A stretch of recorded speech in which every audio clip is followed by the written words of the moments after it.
So good afternoon. Welcome and thank you for joining us for the final event in our Uptown Chat speaker series. Uptown Chats are a space that We Act for Environmental Justice has created to connect Northern Manhattan residents to the policymakers, the public officials, and decision makers in areas affecting our community.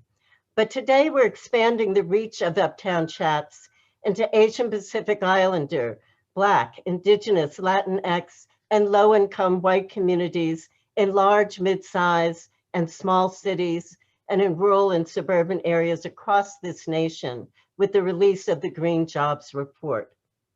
Now, the Green Jobs Report was produced on behalf of the Environmental Justice Leadership Forum under the leadership of our late Deputy Director, Cecil Corbin Mark, and with members of our Federal Policy Office, including Corrine Talo, Caitlin Buchanan, Dana Johnson, Hannah Davin, and Morgan Pierce.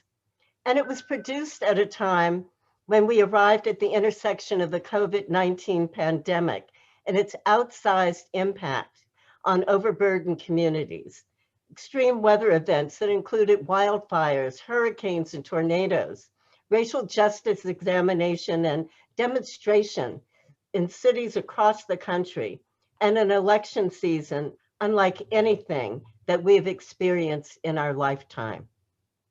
And even as we continue to grapple with these issues, there's an opportunity to better the communities most affected by disinvestment, climate change, and generations of environmental degradation through career opportunities and the cost savings of the renewable energy sector. Now, that opportunity is outlined in the Green Jobs Report, which considers how a just transition framework can serve to shape the next steps in addressing climate change and delivering economic opportunity. The just transition framework is really rooted in an ethos of parity and collaboration and has as its premise the notion that the individuals and communities most impacted by the legacies of environmental harm and will be most affected by shifts in the energy industry should be the first to access and experience the myriad benefits of a green economy. Now, today, we will highlight the situations and best practices of 3 of the 4 organizations with active and evolving green jobs programs that are featured in the report.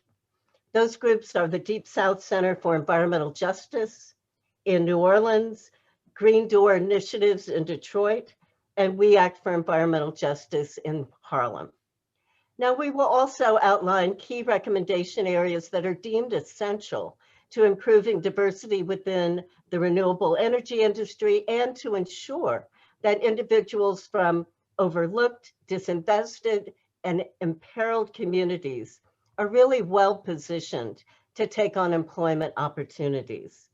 So what are the short and the long-term projections for the fossil fuel industry and renewable energy sectors? To answer that question, we've asked Michael Gerrard of Columbia Law School to paint that picture. Michael serves as founder and faculty director of the groundbreaking Sabin Center for Climate Change Law, and he is one of the foremost environmental lawyers in the United States.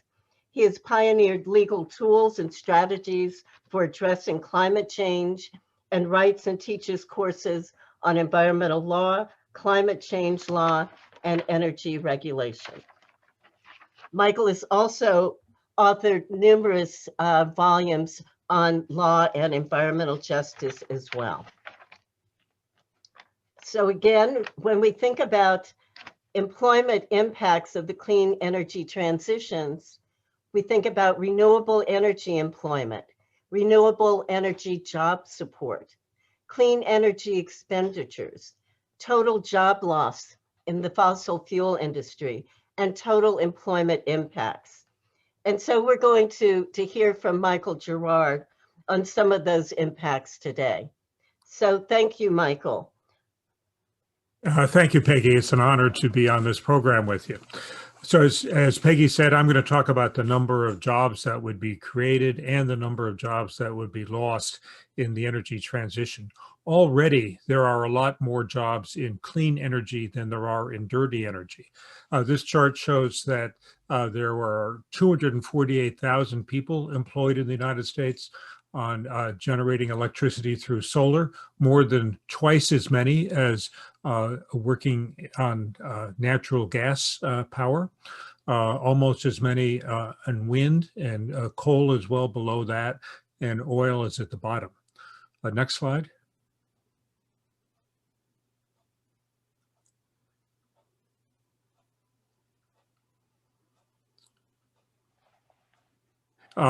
Additionally, there are more jobs per dollar in clean energy than there are in dirty energy. This chart looks at the energy intensity of these various sources, jobs supported per $1 million increase in spending.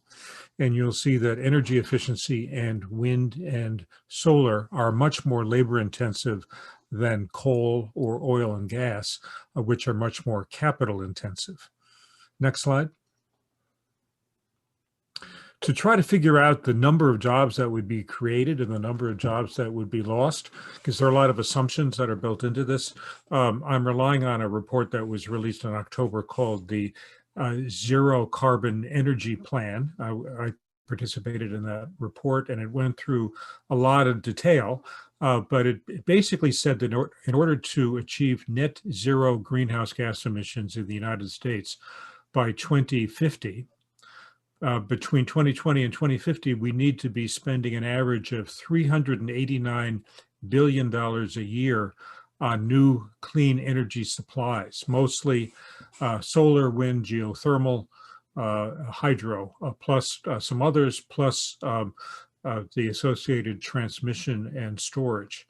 Additionally, an additional $160 billion would need to be spent per year over that 30-year period on the demand side, on the equipment that uses this clean energy and that uses a lot less energy than its predecessors. So electric vehicles, heating and cooling systems, refrigeration equipment, and so forth.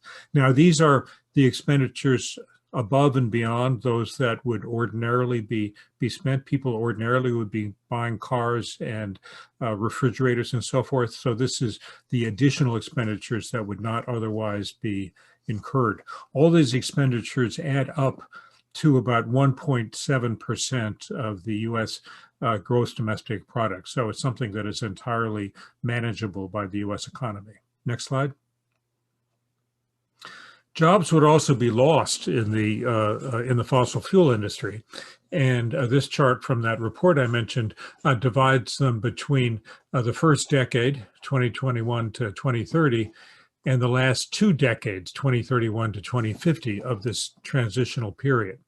And as you can see, during the first decade, the largest number of jobs that would be lost are in oil and gas extraction, coal mining, fossil fuel fired power plants, and so forth. In the last 2 decades, there are also a lot of jobs lost in gas stations, because one essential part of the transition is for new passenger cars to be electric. And so we don't need gas stations. We still need service stations, but not nearly as many jobs. So these are the areas where jobs would be lost. Next slide.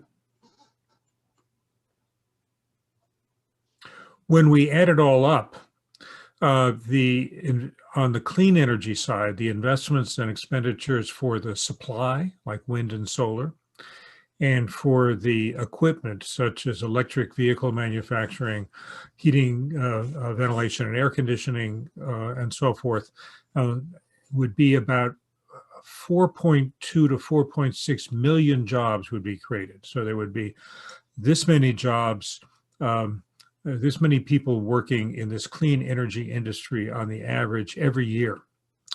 The number of jobs that would be displaced in the fossil fuel industry And this is only people who are not retiring. A lot of the people who work in the fossil fuel industry are approaching retirement age, and we assume that at 65, most of them will retire. But the ones who would be displaced and would need to be reemployed, during the first decade, it's about 12,000 every year.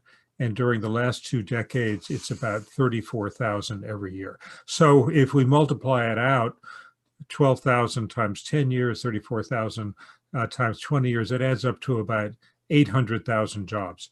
So it's less than a quarter of the jobs that would be created. So there certainly would be a transition, and there would certainly be displacement, but more than 4 times as many jobs would be created by this transition as would be lost. Next slide. Finally, if anybody wants to check out where any of these numbers came from, let me know and I'll send you the footnotes. But other than that, I will now turn it back to Peggy. Okay. So thank you very much, Michael.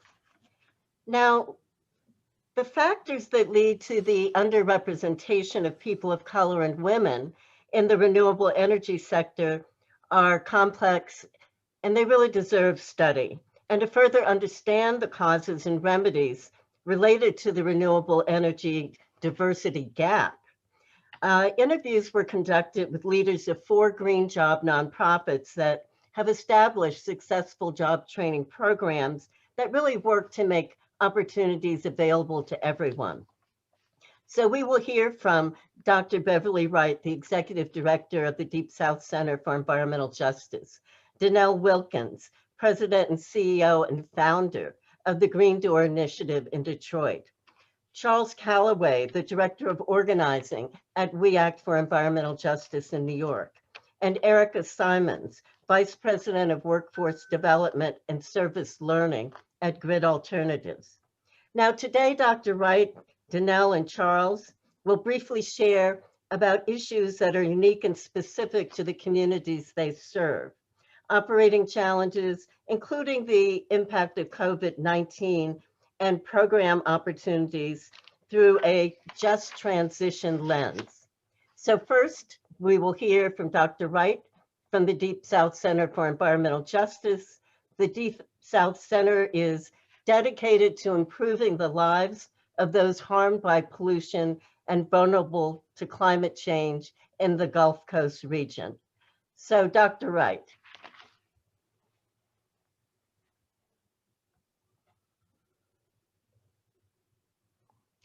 And you're on mute. Do it every time, sorry. Thank you, Peggy. And thank all of you who worked so hard to put this program together. I appreciate the opportunity to talk about the work that we do at the Deep South Center for Environmental Justice.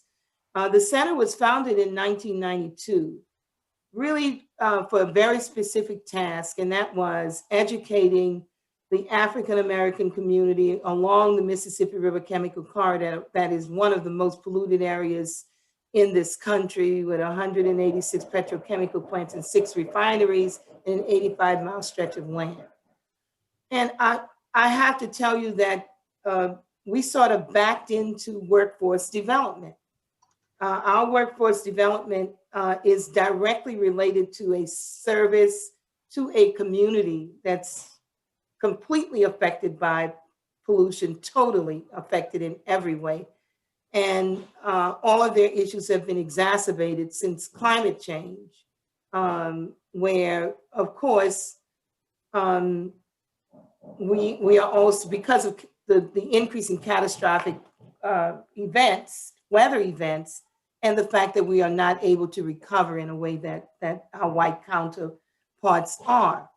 But this program evolved out of a request from community people who were very grateful that we were working with them to reduce pollution, but said to me in just these words, Dr. Wright, we love you. We appreciate everything that you've done. But after you finish working to reduce pollution, we are still left in poverty with no jobs. That rang clear to me that we also needed to do something around economic development. And so came this huge grant with the National Institute of Environmental Health Sciences like to give a plug out for that we have gotten for the last 25 years. We've been doing workforce development training in environmental remediation. Those jobs have endeared us to communities and allowed us to work in all areas, including areas related to policy. But the problem is that while this is one of the most successful programs that NIHS has in terms of its return on its money, it is the least funded. So when I look forward to all of the money that's going to be put into green infrastructure, I want to make certain that we get funding for our communities that will help us alleviate one of our biggest problems, second only to racism, and that is poverty. Being able to train young men and women in a field that not only helps them to clean up their own environment, but to bring food, put food on their table, and looking forward to becoming involved in in jobs related to green infrastructure, which protects their communities probably more than others because we are most affected. It's probably number one on my list of things to do, and pressing for the removal of many of the challenges that we have in the field that we're working in. One in particular being wages. You know, the fact that that we need an increase in the minimum wage, because down south where we have no unions, you have a right to work for nothing. And so finding a way to make certain that the people that we train and the work that they do is paid for at the rate that they should be paid, and paid in a way that they can take care of their families. Secondly, I think that the moving forward with the inclusion of green infrastructure jobs as a measure to improve the quality of life for people of color in particular, but people in EJ communities, is something that we should all push forward to make certain that, you know, we are not excluded. And of course, we have a history of exclusion in big projects put forth by the federal government to improve the lives of American citizens. The American record is not really good in that. When you look at HUD, what happened to us being left out with the GI Bill, you name it. So far, most of the really big projects, new policy changes that have been made have not affected us, although I don't mean not affected us, because it certainly did affect us, but has not improved our lives in the way that it should have because of racism and discrimination. I think we have to really keep our eyes open as we move forward with all the attention on green infrastructure and jobs, and make certain that we are not left on the side of the road again, not reaping the benefits of what we have been working so hard to do, and that is to bring about change, improve the lives of children and families all over the country, especially for me, African Americans and other people of color, or now we're called BIPOC. So I'll throw that word out there. I'm trying to get accustomed to using BIPOC. It's odd to me, but that's our new name. But improving our lives, and I really wish they would stop changing how they describe us. I can't keep up with it. So once I got accustomed to people of color, now it's something else again. They just don't know what to do with us. I say, just call us who we are. I'm African American, and other people are who they are, but that's a pet peeve of mine. But we have had great success with this project. We're hoping to pivot squarely into dealing with green jobs training, and we already have with the program in New Orleans called Thrive NOLA, and it's a green infrastructure job on a huge project that was funded by the federal government and EPA in the city of New Orleans, and we're doing that training. And let us not forget COVID and how we have to make certain that we train all the people in our programs in such a way that they don't end up sick. Many of them are essential workers. The people they live with are also essential workers. So it is essential that we make certain that we protect the people that we're working with and the people that we serve. Thank you. So thank you, Dr. Wright. Now we will hear from Donele Wilkins at the Green Door Initiative. The Green Door Initiative works to ensure that everyone is environmentally literate, capable of promoting and living a sustainable lifestyle. So welcome, Donele. Thank you so much, Peggy, and the WEAC team for pulling this effort together. I really appreciate the opportunity to share a piece of what we're doing in the city of Detroit. Greetings from the city of Detroit. The Green Door Initiative likes to say that we're creating environmental heroes with the way that we target our workforce development work. We also say that we're restoring hope in the people while providing help to the planet. I want to thank Dr. Wright for allowing us to be the only entity outside of the Deep South as a member of the consortia that she leads around this environmental careers training program. And we've been able to do this for the 10 years that we've been around. I'm grateful for that. So yes, through the environmental careers training program, we have, just like Dr. Wright, we've targeted individuals that have barriers to employment, chronic unemployment or underemployment issues, all for the reasons Dr. Wright articulated. About a third of the people we serve are folks that are returning into society from the prison system. And it is our aim to make certain that as we train and provide skills and certifications and licensing in the environmental and green collar sector, that we also have something at the end of that pipeline. We do not want to create any false hope for the individuals that we serve. And so it's essential that we stay on top of the trends and stay on top of what works for us in our communities. And if you've been involved in the sustainability efforts, you understand that the more locally you can focus on things, the better able we become at providing the resources, at providing the job opportunities and career pathways for people that we serve. We have had the city of Detroit has placed the world on wheels, and that legacy of industry and manufacturing is one that the world knows about us at this in the city of Detroit. We're the motor city. We became almost a motorless city. But everything that the motor city created in its legacy in terms of manufacturing have left a lot for those that are particularly indigenous to the city of Detroit to grapple with. Our population, which has been shrinking for some time because when jobs leave, people leave. For those who can't move, those who cannot leave, those are the people we have been especially dealing with to make certain that there are some opportunities. But that legacy left thousands upon thousands of contaminated land and abandoned buildings, was known as brownfield sites.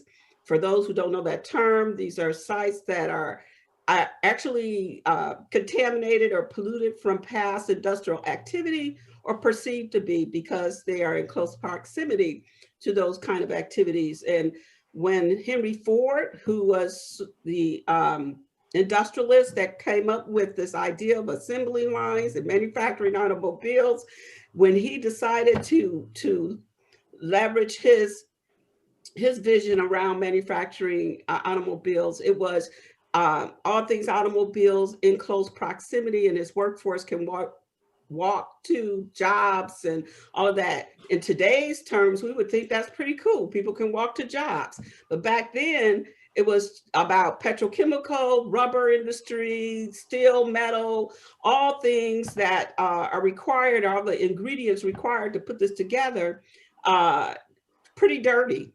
And I know Dr. Wright can really talk a lot about that, particularly when it comes to the petrochemical industry. But that being said, we have been trying to figure out ways to make certain that the people who've been left to grapple with this would in some way turn around so that they can begin to benefit from some opportunities. That has led us to think about creative ways to bring good paying jobs, family supporting jobs and careers to our community. So just recently, we at the Green Door Initiative has signed off on a MOU, a memorandum of understanding that will allow us as a nonprofit to actually own our very own solar manufacturing facility. I'd like to get more into that, but I will say that it will provide at least nearly 700 jobs, good paying jobs. It has a social entrepreneurial approach to it that will be a benefit not only to those that we employ and train for these jobs, but also for the community. And I'll stop there because I know we have 5 minutes to do this. And I look forward to continuing this conversation going forward. Thank you. So thank you, Donele. And next we'll hear from Charles Calloway from We Act for Environmental Justice, where we work to build healthy communities by ensuring that people of color and low-income residents participate meaningfully in the creation of sound and fair environmental health and protection policies and practices. So take it away, Charles. Thank you, Peggy, for the opportunity to talk about our worker training program and the idea about bringing green jobs to our community. I'd like to start off in saying that it's an honor and that We Act has been working on worker training programs for years. And one of the first worker training programs that they started was training carpenters to be efficiency in carpentry and to get jobs. That was a challenge because during that time, the unions still controlled all the jobs, and the challenge was once we trained them, is how do we get them into the union? So that's always been a small barrier, and once you train people and to get them into the unions. But after a while, we knew, and after the Superstorm Sandy in 2012, we knew that jobs were coming because we had to rebuild the community. In saying that, we also knew that the challenge was making sure that people in the community had a 30-hour OSHA card. We knew that they had the skills to do the job, but the challenge was making sure that they had the certifications to be on those jobs. During that time, Dr. Beverly Wright was from the South Center of Environmental Justice, gave us the opportunity to fund and train people in 30-hour OSHAs, and we were able to have the community be a part of the rebuilding of Far Rockaway. OSHA training was one of the first barriers the communities faced because of the high cost.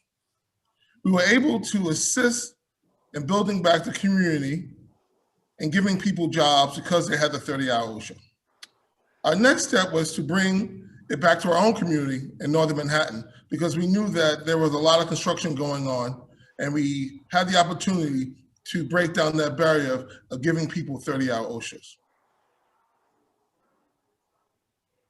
By training people in 30-hour OSHAs, we realized that there was a gap in qualified people trained in asbestos removal.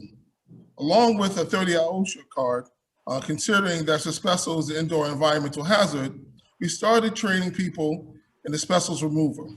With our partnership with the union and Local 7879, we were able to get people jobs in the union. After having placing successful people in the union, our next campaign was then to have them participate in the Northern Manhattan Climate Agenda. It was a series of meetings in Northern Manhattan where we looked at different issues that the community was facing. Over 300 people participated to talk about community issues. One of the things that came out of it was energy security. This is where we focus our questions. How do we solve this problem? We decided renewable energy is one of the ways we can help our community. It was important to note that energy is the second largest cost in a household.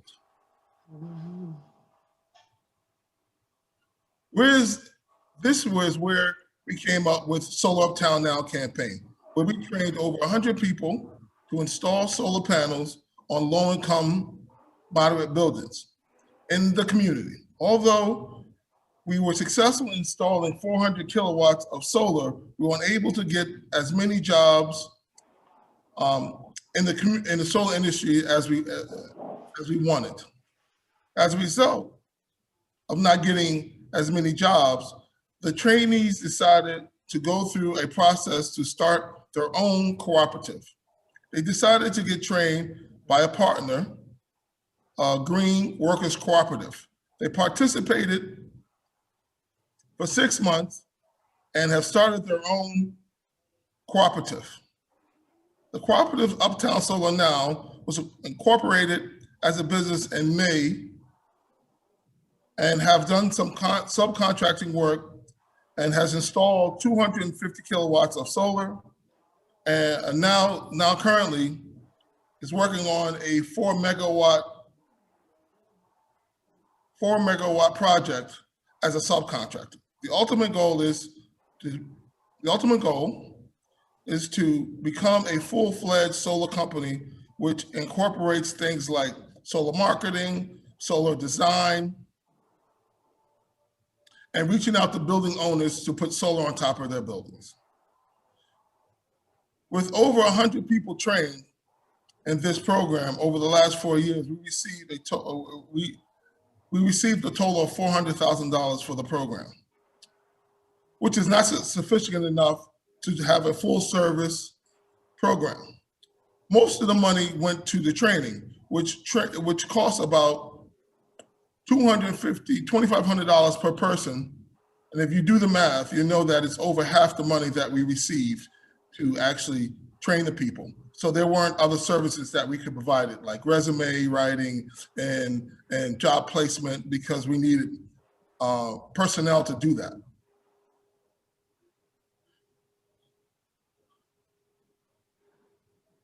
With more resources, we have the potential to be part of the green economy.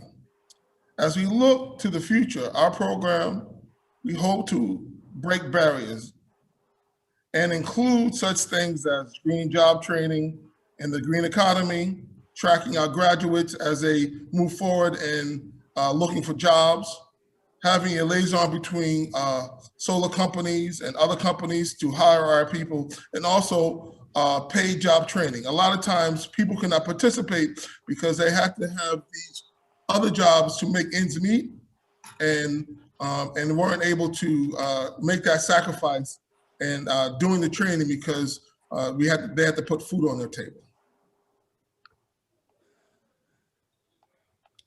This will be we hope to be an example to other states and other people looking to enter the green economy by making this a blueprint for change.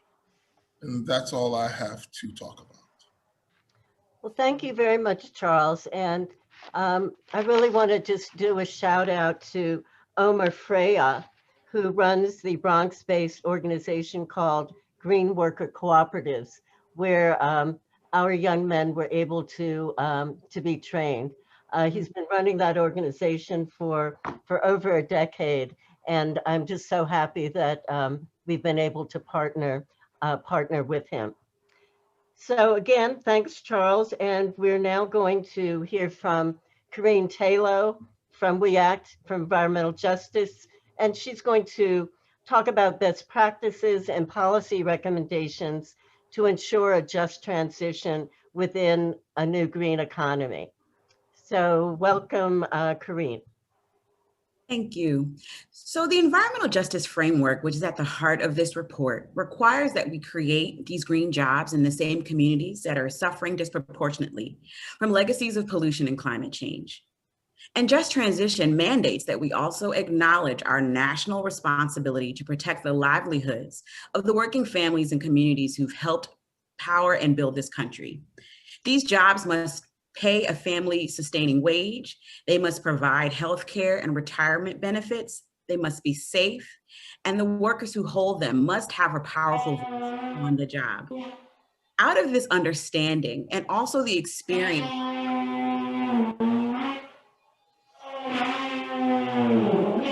I'm sorry.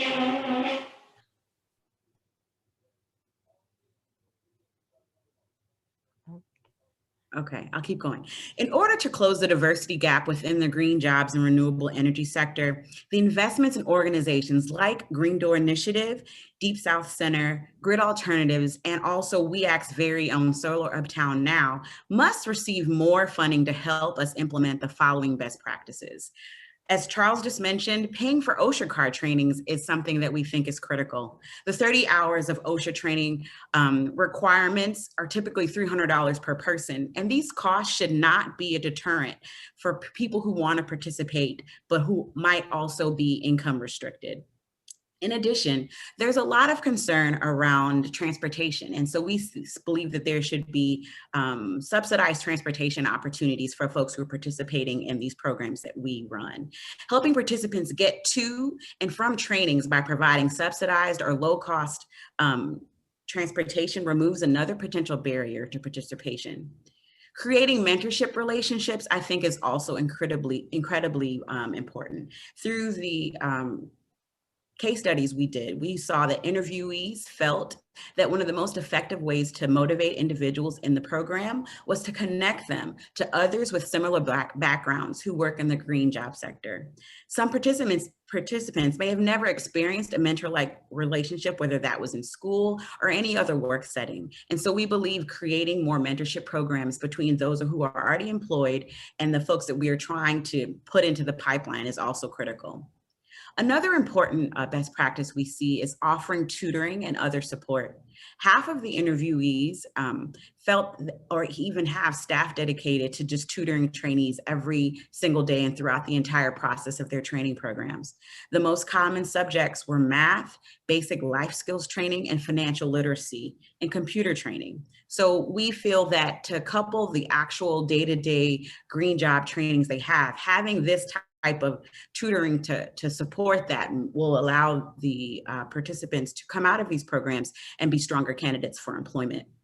And then when it comes to relationships with companies, we believe that we must connect companies with industry. For instance, the construction sector is becoming increasingly competitive, and many companies do not recruit or form relationships with communities of color. Hiring an individual to be a liaison between organizations like WEACT and collaborate with different companies and advocate on behalf of programs such as ours, we believe is an important, necessary step in ensuring that the relationships exist to create a stronger pipeline.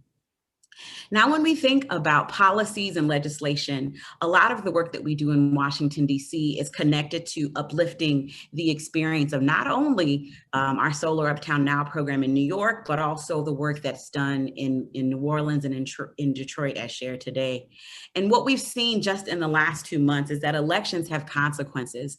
And the Biden administration now is showing a strong commitment to building back better. And their plan has a really strong emphasis on innovation, infrastructure, and environmental justice. So we have our eyes on these 3 pieces of legislation, and I'd like to just point out 2 for the sake of the conversation.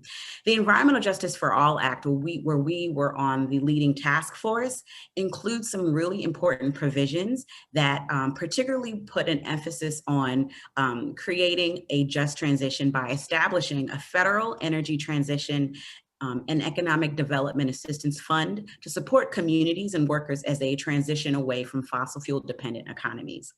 Also, the Clean Energy Worker Just Transition Act, led by Senator Bernie Sanders, would also provide financial assistance to workers who are trying to move away from fossil fuel jobs and are transitioning in between, or who even might be underemployed. And the support that they would receive would help them maintain a salary, pension, and healthcare benefits within 10% of the previous benefits that they were receiving in other jobs. So we hope in the 117th Congress that these types of bills will get the attention necessary to not only create the jobs that are spoken of from Green Door Initiative, Deep South Center, Solar Uptown Now, but also collectively bring forward with us the many people who've been putting their lives on the line through fossil fuel industry that we can't leave behind. So thank you for the time to share these best practices and also legislation we care a great deal about. Thank you. So thank you, Corinne.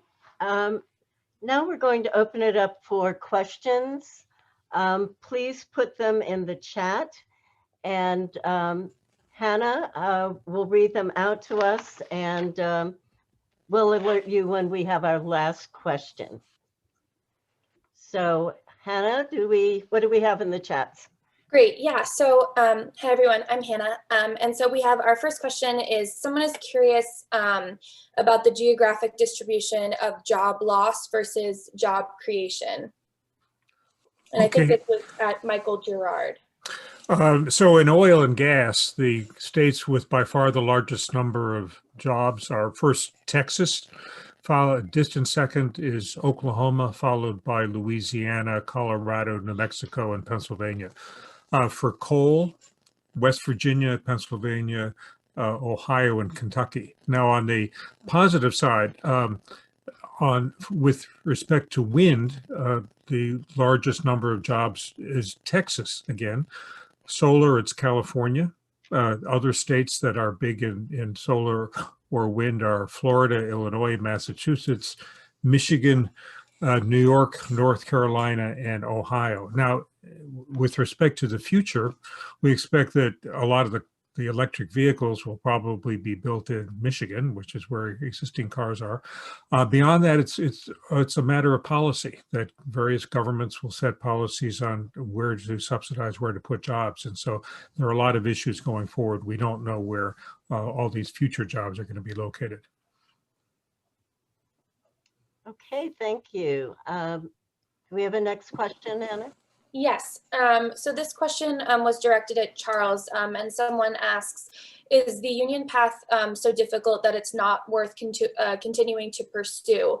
Are they not more invested in becoming a better pathway, or has there been little change in these organizations? Well, yes, so I think there has been little path in these organizations to allow people of color to get into them. I don't think we should stop. I think we should continue to move forward in getting these people into union jobs. But the thing about solar is that it's not a union job. And, you know, it made it much easier for us to get us to create the Solar Uptown Now Cooperative, because they are small companies that need workers. And then that's also why we were able to create the own cooperative, because we can actually go out and get our own jobs and create our own future. Okay. All right. Thank you, Charles. Mm-hmm. And then we have another, this one is a general question, so anyone can answer it. How do we think that the new administration will handle environmental justice? Okay, why don't we open that to anyone who'd like to take that question? Donele, Beverly? Well, I'll start because I'm probably the least involved. Excuse me, don't mute me back. There's work going on in my house. I can't hear you. I'm sorry. So I think that I'm hopeful as an environmental justice leader in my own community. President Biden, President-elect Biden, has been very upfront about the need to address environmental justice.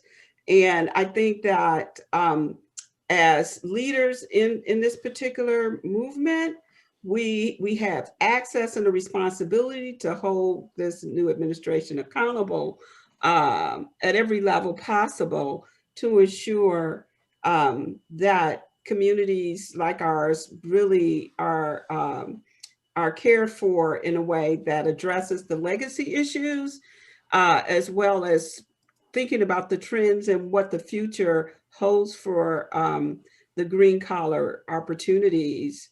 There's enough data, thank you for that, sharing all that data earlier, that helps to make the case that these trends are the best way to commit this country to rebuilding and to create an opportunity for being able to withstand the predictable climate change issues that we know are before us. These are jobs, these are opportunities, and the people who have been least likely to enjoy the benefits of these type of opportunities should surely be in the forefront of beginning to participate in the rebuilding of our country and creating a more sustainable country. And we have to hold this administration accountable to making certain that that happens. And I'll stop there. Sure. Karine, do you want to weigh in on this? We definitely agree with Donele. I think already we've seen a marked difference in terms of engagement, and even just from the platform perspective, the strong emphasis on environmental justice, having advocates like Vice President-elect Kamala Harris, who did introduce on the Senate side the Environmental Justice for All Act, and then also the Climate Equity Act, also demonstrates a commitment to policies that we value, since in many ways we consulted on a number of those bills.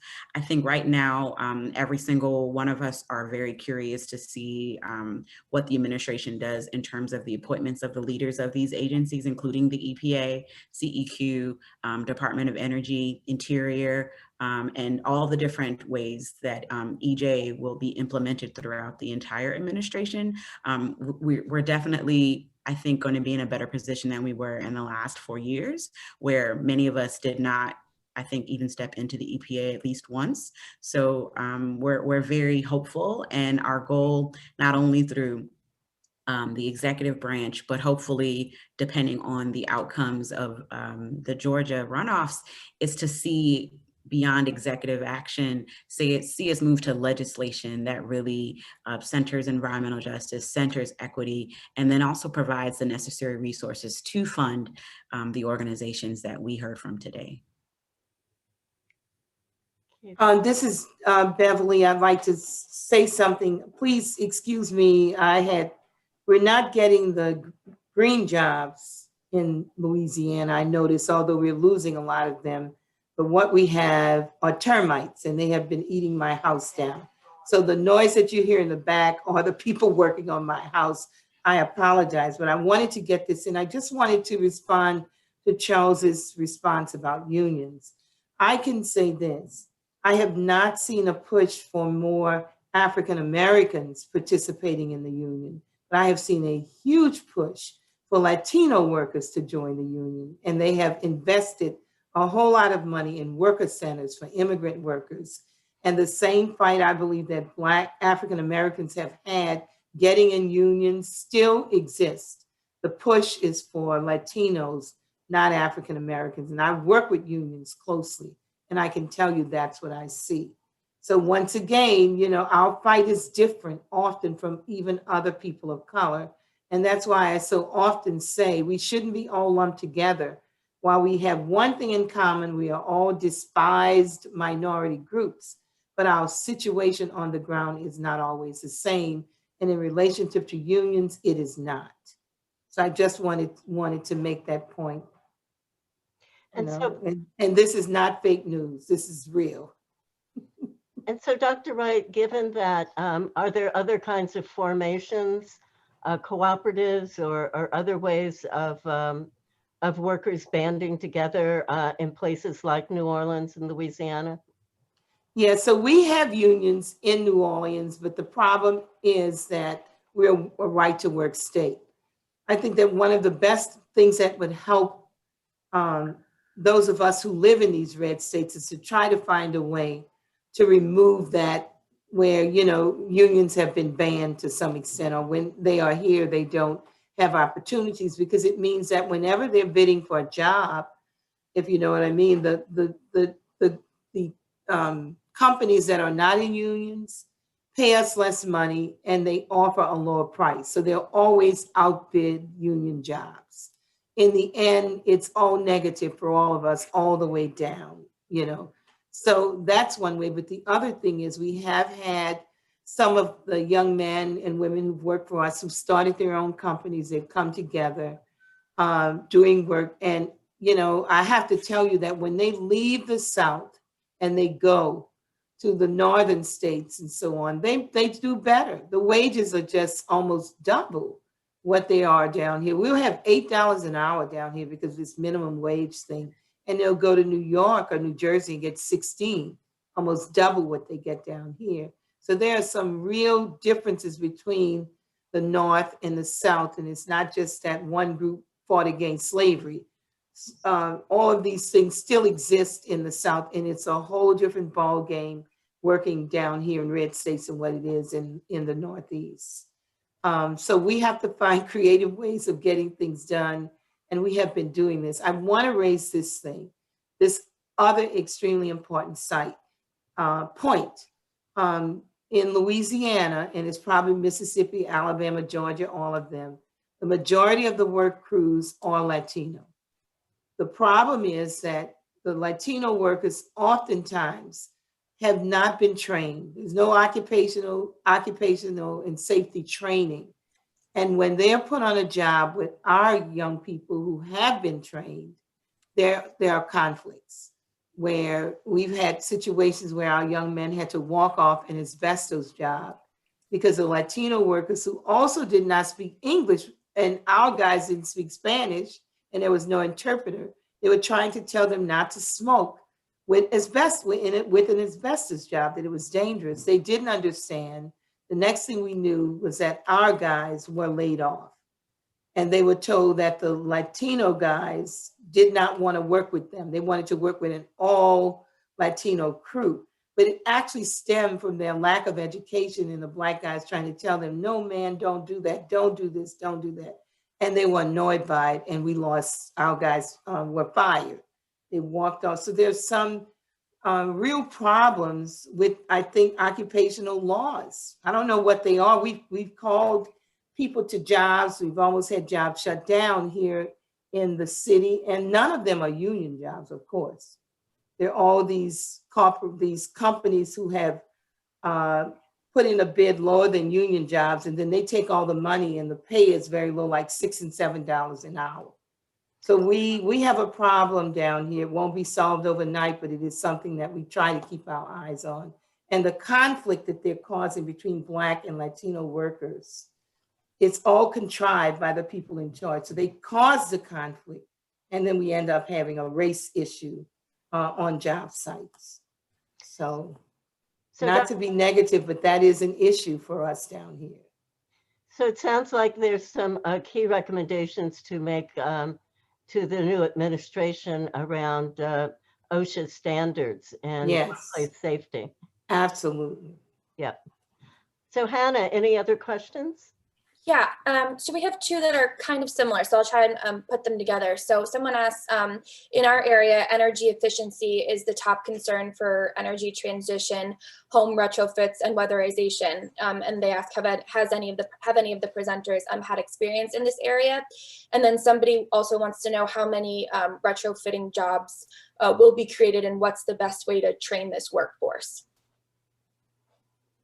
Okay, Donele, do you want to start? Yeah, I'll start by saying that weatherization and retrofitting has always been a part of our training delivery and options. I like to say we clean up to green up, and all along that path are job opportunities. We understand, I think someone mentioned earlier, the vulnerability that a lot of communities like ours have around homelessness because of energy, not being able to pay and keep up with their energy bills. That's often the number one reason that people become homeless, because they cannot pay their energy bills. It just become too costly. So whether you're in the South and you have to deal with air conditioning, or in the North where you have to deal with furnaces and all of that. So there is definitely a need for that. We have built relationships with employers and contractors that have been able to hire some of our folks who work in that part of the sector in terms of green collar work. And so we continue to build those relationships. That's one of the reasons that we've been able to sort of maintain this 92% job placement rate. And again, just like the others, a number of our people have started their own businesses as well as contractors. And we're really, that's been one of those unintended benefits that we didn't set out in terms of how we designed this training program, but it's been a real pleasure to have them come back to our program and participate in the job fairs and what have you, and actually hire folks who we've trained. So a number of those folks have been able to leverage contracts with the local utility companies and whatever as well for retrofitting. Yeah, I wanted to just add this, and that is that the program, our Environmental Careers Worker Training Program, is a holistic program. And I don't think we ever mentioned that. One of the reasons that we've had such a high completion rate and high employment rate is that we spend at least 6 weeks with these young people dealing with all of the basic skills, including personal and group counseling, which by far has been the most important component to the work that we do. We never expected it to be that, but it has turned out to be so. So when we first start the program, most of the young men in the program, and the majority are men, don't want anything to do with a counselor. By about the second week, they come in every morning looking for their counselor. And because that is the place where they're able to talk about all kinds of problems they're having in their lives that we just had no idea that they were dealing with so much. And the majority of the young men and women in our program are really on the edge of being homeless, on the edge of being hungry, on the edge of going to jail. That, you know, they're really in danger in ways that the majority of us don't think about. Needing eyeglasses, they can't see, you name it. They have all of these problems, and we find out about all of these things through the counseling session. And then we maintain the relationship where it becomes like a family through the group counseling. That's why we've been successful. That's our hidden sauce for this project being successful. You know, that's our superpower, in that we're able to provide this holistic program that deals with every aspect of their problems. And we walk with them through this program, and after we follow up for at least 2 years, and it goes on because they have to come back every year for recertification. We actually have a young man who's in our first class. He's now bald and gray hair. It's amazing to us to look at it because he's almost old now. You're talking about 25 years later. We are still in contact with him. He is still working. He's still a supervisor, and he comes back and speaks with our young men and women. But that's the secret, that counseling component, and that the program is holistic. Thank you. And I know, Hannah, the last part of that question I thought might go to Michael. Could you repeat that? Yeah, could you repeat that? Sure. It was so about retrofitting jobs to make existing buildings more energy efficient. How many of those would be created, and what's the best way to train that workforce? So that'll largely be a matter of the funding for it. New York City has a law that's going to require massive retrofitting of buildings, but it's not at all clear who will pay for it, other than it being on the back of the tenants. So the number of jobs that will be created and the economic impacts of that will largely depend on the policies that the city and the state provide, whether the federal government provides economic assistance to it, because these are very much open questions. How many of these jobs there will be, where there will be, and who will pay for them. Yeah, I'd just like to add that in New Orleans after Katrina, we had a green plan, which was requiring retrofitting of everything, from your plumbing to your electricity. There were all kinds of rules and regulations, and it was a big failure because the changes that were being required were so costly, and the majority of the people could not, especially poor people, working class people, couldn't afford it. So the fact that if you have a program like this is very necessary. It's like with solar panels, to have some economic stream for getting that done for most people, or it will fail. The people who will benefit from that program, of course, were people who had a lot of money, who had the money to do it from the beginning. But the community that I worked with would not have been able to return home had they enforced all of the new rules that would have made, New Orleans a wonderful green city. But where is the money? That's always the question. So thank you for that. That financial stream is very important. Hannah, do we have a last question or so? Yes. All right. So this, for our last question, somebody wants to know how quickly could green jobs become available? What is the lag time between investment and actualization? I would say it depends on how you define green jobs. And it's not limited to the, to the changing over from the petrochemical dependency to a more energy efficient and environmentally supportive industry or economy. But green jobs, it just goes beyond that, and defining that right now there are opportunities. So the idea that we have to wait a long time for that, I think Dr. Gerrard in one of his original slides showed that right now folks are working in solar, folks are working in energy related jobs and whatever. And we do know, as Dr. Wright mentioned earlier, that we have been able to train and place people in a variety of green and environmentally related kind of jobs across the sector. And I think that's very correct. As we are in that transition right now. And I think that it's more about getting the funding to support our transition and moving it forward. So I think we're in the transition right now.